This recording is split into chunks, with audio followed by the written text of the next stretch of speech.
Samantala, dalawang broadcaster naman ng Radyo ng Bayan ang binigyang parangal ng Public Attorney's Office dahil sa natatanging nilang kontribusyon sa ahensya. Ang report mula kay Ria Fernandez.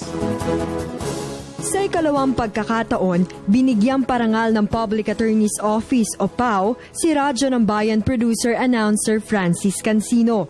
Tinanggap ni Cancino ang kanyang parangal mula sa hepe ng PAO na si Attorney Persida Acosta sa ginanap na 5th MCLE Accredited National Convention of Public Attorneys sa Manila Hotel nitong Biyernes.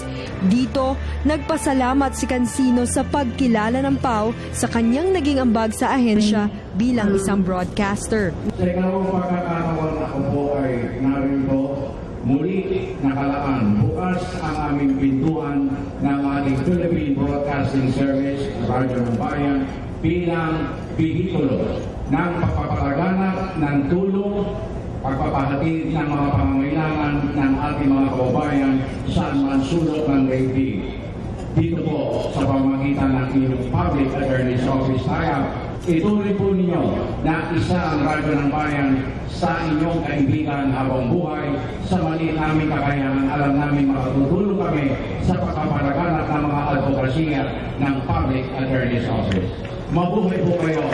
May God bless all of you. Thank you very much.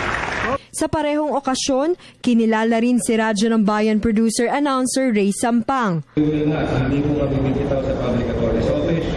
I hope continue po yung ginagawa nyo. Mabuhay po kayo.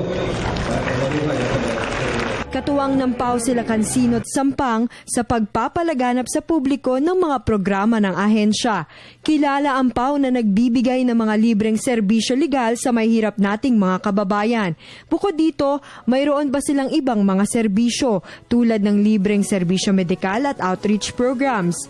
Nakatuon din sila sa pagpapaluwag ng mga kulungan sa bansa at ang pagsusuring muli ng mga kasong tila napabayaan na. Para sa Telebisyon ng Bayan, Ria Fernandez.